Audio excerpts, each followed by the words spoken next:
What's going on, ladies, gents, and kids of all ages? It is Eric coming back at you once again from the Nerd Cave, and today we're talking about kind of a crazy deck list. I think this is one that not a lot of people have really been aware of. I don't think this is necessarily going to be like your next S tier deck or anything like that, but I think this is going to be a great way to get in on competing in Lorcana for a very reasonable price. This entire deck list is fluctuating, but somewhere between $11 and $10 for all of the cards in the deck. The deck is fairly competitive. It's taking advantage of some tactics between some different cards that people in the meta just aren't going to be expecting, because they're cards that largely aren't getting played but are very good when you put them in combination with one another.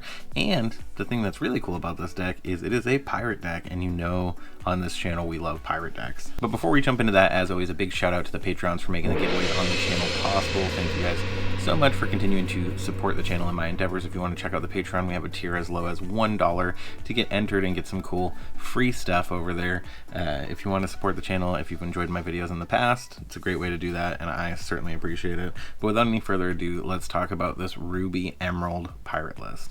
So the first card in the 1-drop slot is going to be for Moana, Self-Taught Sailor, a 1-cost inkable 3/2 stat line questing for 1.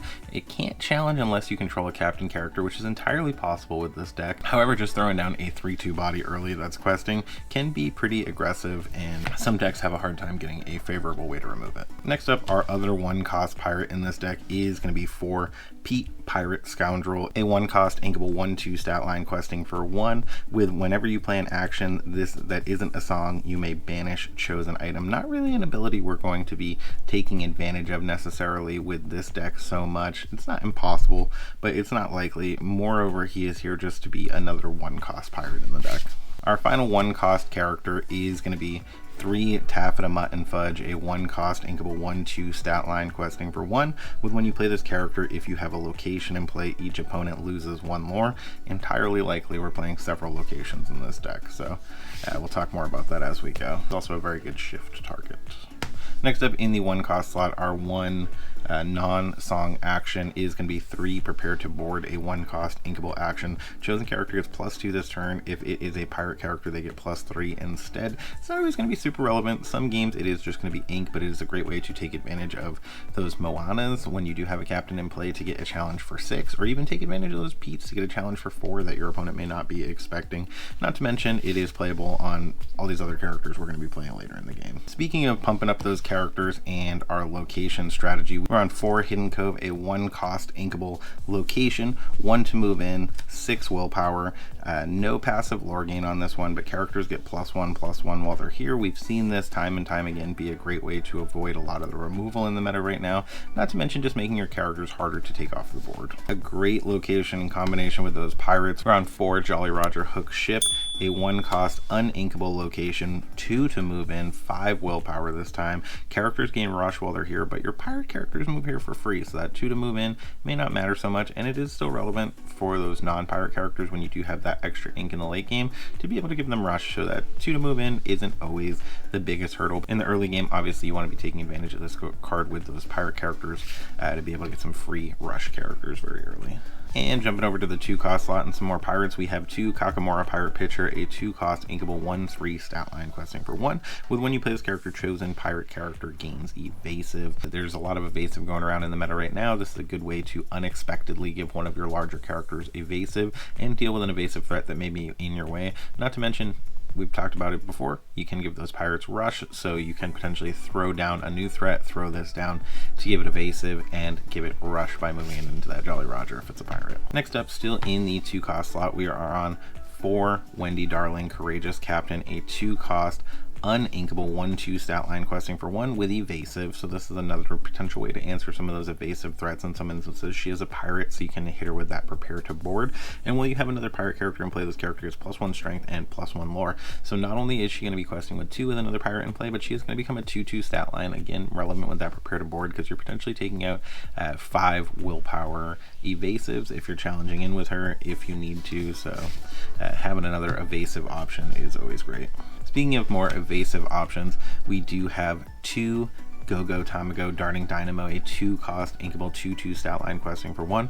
When you play this character, you may pay 2 ink to gain lore equal to the damage on chosen opposing character. Like I mentioned time and time again with those Prepare to Boards, you can go ahead and boost up your characters.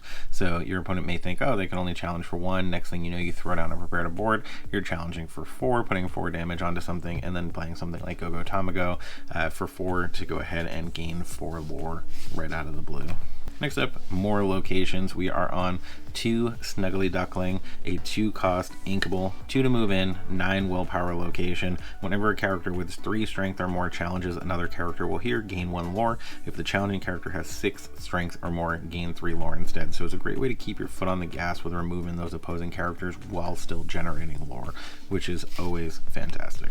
Jumping over to a little more pirate synergy, we are on 4 Skull Rock, a 2-cost inkable location, 1 to move in, 6 willpower, and characters get +1 strength while they're here. Flat out across the board, any characters you move in are going to get that +1 strength. And at the start of your turn, if you have a pirate character here, gain 1 lore, which is entirely possible and entirely likely. But moreover, this is just kind of in the deck to continue to boost up the strength of those characters. Next up, jumping over to the 3-cost slot, we're on 3 Vanellope Von Schweetz Gutsy Go-Getter, a 3-cost inkable 2/3 stat line. At the start of your turn, if this character is at a location, draw a card and gain 1 lore. Super good. You gain a lore and you draw a card. Great way to generate some additional card draw with this deck if your opponent can't remove her in real time with some kind of removal, which isn't entirely possible for them to be able to do. Or maybe they have you're in a situation where they can take out your location. Maybe that's not the best time to play her, but if you have a location down, you've got that board pretty under control. Vanellope is going to be really good to get you some additional card draw. Speaking of controlling the board, particularly with those Jolly Rogers, we have 3 Pete Freebooters, a 3-cost inkable 5/2 stat line, questing for 1, but typically he is going to be dead before he ever quests because you want to throw him down when you have a Jolly Roger in play and use him almost like a Maui, a 1 weaker Maui, but he costs 2 less, so it's really super good to just clear out those big threats on the board and open up your ability to quest. And once you do have those lanes open for questing, you've got 3 Donald Duck First Mates, a 3-cost inkable 2/3 stat line, questing for 1.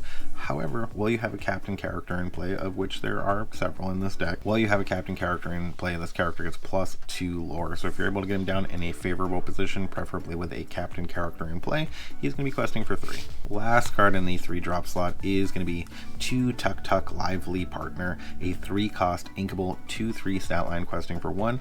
Also another evasive threat in this deck, so we've got several evasives here to deal with those current meta options. And when you play this character, you may move him and one of your other characters to the same location for free.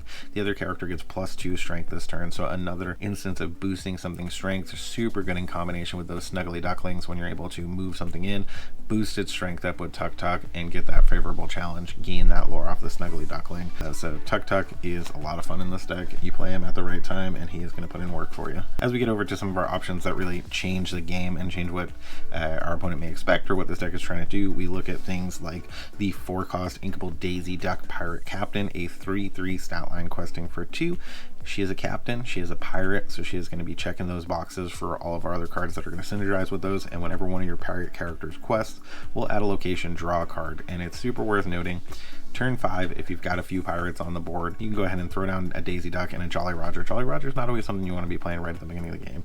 You wait till turn 5, you go Daisy Duck, Jolly Roger, move everybody into Jolly Roger, and then you can take 3 quests, draw 3 cards. If you have 3 pirates in play, for instance, maybe you have more pirates in play than that, and you could move her into the Jolly Roger also and potentially take a challenge if that's what needs to be done at the time.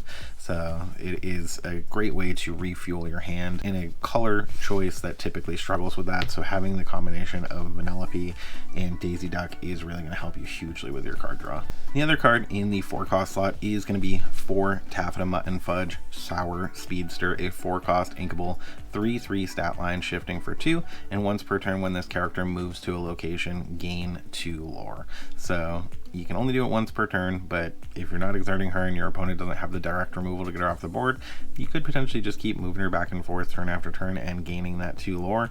But she is just kind of an additional way to get that super good lore burst, potentially early into the mid game, or a great way to close out the game if you top deck her with a location available to you. Next up, we are on 3 Captain Hook Master Swordsman, a 5-cost inkable 5/4 stat line, questing for 1. One of my favorite enchanted arts and one of my favorite pirates. He is super good with Jolly Roger. Obviously he and Jolly Roger are going bye-bye soon as far as standard play is concerned, but they will still very much be legal outside of that. But with Jolly Roger, this card is basically a Scar. It's 5-cost inkable, so it is inkable, which Scar is not. 5/4 stat line. Scar is a 6/5 stat line, so slightly higher. And during your turn, whenever this character banishes another character in a challenge, ready this character. He can't quest for the rest of the turn, so it's Scar's ability. And characters named Peter Pan lose evasive and can't gain evasive. That's super relevant to the current meta. Tons of people are playing the evasive Peter Pan, so Captain Hook is going to prevent that character from having evasive and make him much easier to get off the board. Not to mention wiping out multiple opposing characters. Next up in the 7-cost slot, we have 2 Moana Kakamora Leader, a 6/5 stat line, shifting for 5, questing for 1. So questing for 1, shifting for 5. So that shift for 5 is decent on turn 5. We've got things we're looking to do into turn 5 or 6 of this game anyway. And when you play this character, you may move any number of your characters to the same location for free, gain 1 lore for each character you moved. So there's a couple things that are super noteworthy on this Moana. That is, she is a pirate, she is a captain, she does not only move pirate characters, so this is going to take advantage of any character you have in play, pirate or otherwise. So all those characters you have in play, when she comes down, you can move them to another location and gain 1 lore for every single character moved. Another fantastic way to close out the game. Not something that people are typically playing around or typically expecting you to do. So keep in mind, Moana Kakamora Leader, maybe not something you want to ink early, especially because there's only 2 in the deck. Maybe something worth getting down and taking advantage of a little bit later. But that is my breakdown for Ruby Emerald Pirates as it stands now. It's $11, give or take. Like I said, it's been fluctuating. I'll put the current price of the list according to Dreamborn on screen. As always, if you want to check out the link in the description for the Dreamborn, go check it out. You can see the deck list in its full glory and see what sets all the cards are from and all that kind of stuff if you're trying to build the deck list yourself at home. But if you enjoyed this deck list, please let me know in the comments below. If you think I should have done something differently, I always love to hear that as well. If you think Ruby Emerald Pirates is not in any way viable in a competitive format, definitely love to hear it. I think in the current format, it is in a better position than people give it credit for, especially with some of this new tech that's going to allow it to draw more cards and do something a little bit different. But I'm enjoying the deck a lot. It's a lot of fun to play. It's something that your opponent ends up having to read some of your cards or doesn't expect you to do the things that you're going to do. So if you like that style of deck, definitely check it out. Thank you so much for sticking around to the end, and as always, when you see those toys, video games, and big old Moanas closing out the game off in the distance, remember, it is not a mirage. You guys have a great day.